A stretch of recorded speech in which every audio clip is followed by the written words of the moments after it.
இன்றைக்கு ஒரு 3 விதமான கிச்சன் டிப் செய்து காட்ட போகிறோம். முதலாவது இது இந்த போத்தல் சோயா சாஸ் வர போத்தல். இது முடிஞ்ச பிறகு இதுக்குள்ளே கொஞ்சம் நல்லெண்ணெயை விட்டு வச்சால் எங்களுக்கு தோசை இல்லை ரொட்டியால் சுடுறதுக்கு வெளியில் சிந்தாமல் அளவாக விட்டு கொள்ளலாம். கொஞ்சம் கொஞ்சம் தேவையல் தோசை கல்லுக்கு ரொட்டிக்கு அப்படி விடுறதுக்கு விடையக்குள்ளே எண்ணெயும் வீணாகாது, கொஞ்சம் எண்ணெயுமா போகும், வடிவாக பாவிக்கலாம். ரெண்டாவது அடுத்து இது ஒரு கிரேப் சட்டி. இதை நாங்கள் என்ன தேவைக்கு இப்படி பாவிக்கிறோம்ன்றதை காட்ட போகிறோம்.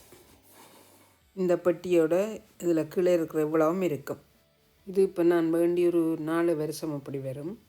எனக்கு நல்ல பிரயோசனமாக இருக்குது.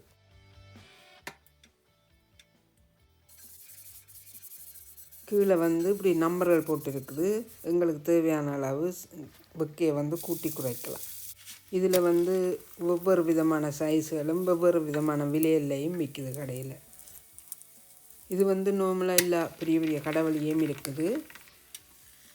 இதில் பூரி சுடலாம்,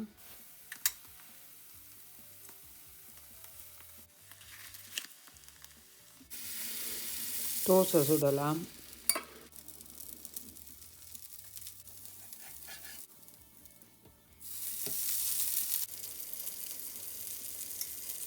ஒரு அவசரத்துக்கு கேஸ் இல்லை என்றால் இதில் சுடலாம். தோசைக்கல்ல என்னென்ன சுடுறோமோ அது எல்லாம் இதில் சுட்டு எடுக்கலாம்.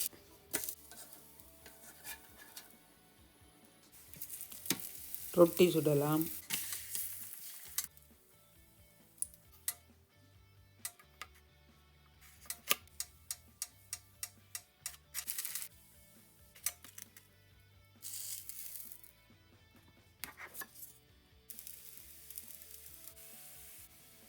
பீச் ரொட்டி சுடலாம்,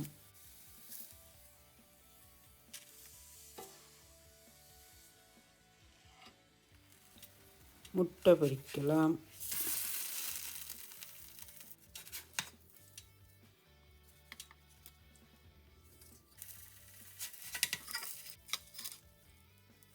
இது மூன்றாவது ரைஸ் குக்கர். இதில் சோறு மட்டும் காய்ச்சாமல் நிறைய தேவைகளுக்கு பாவிக்கலாம். அதில் கொஞ்சத்தை காட்டுறேன் உங்களுக்கு. அப்படி இதுக்குள்ளே கிழங்கு முட்டை எதுவும் அவிக்கலாம். இந்த முட்டை கொஞ்சம் கெதியாக அவிஞ்சிடும். அப்போ முட்டையை முதல்ல எடுக்கணும். பிரியாணி வைக்கலாம். பாத்திரங்களில் அடுப்பில் என்னென்ன செய்கிறீங்களோ எல்லாமே இதில் செய்யலாம். இதுக்குள்ளே நூடுல்ஸ் போட்டிருக்கிறேன். ரைஸ் குக்கர் நிப்பாட்டி போட்டு அதுக்கு போட்டு விட்டிங்கன்னா அந்த தண்ணி தன்மை இல்லாமல் அந்த சூட்டில் இழுத்துடும். ஒரு அவசரத்துக்கு சமைச்சு கொண்டிருக்க டீ குடிக்கணும்னா இதில் டீயும் வச்சு எடுக்கலாம். பாருங்க எப்படி செய்கிறேன்னு காட்டுறேன்.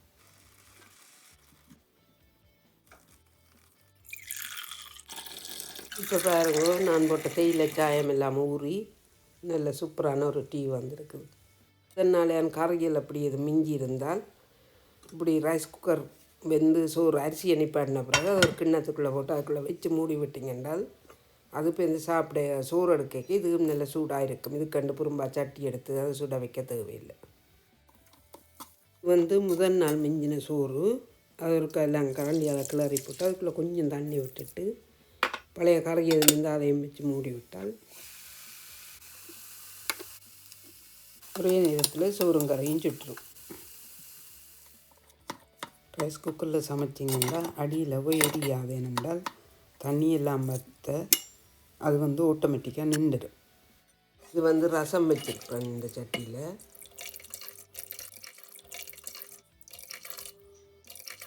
இறைச்சிக்கறி சமைச்சிருக்கிறேன். இப்படி இன்னும் நிறைய தேவைகளுக்கு பயன்படுத்தலாம் ரைஸ் குக்கரை. அடுத்து இன்னும் ஒரு டிப்ஸ் வீடியோவில் சந்திப்பேன்.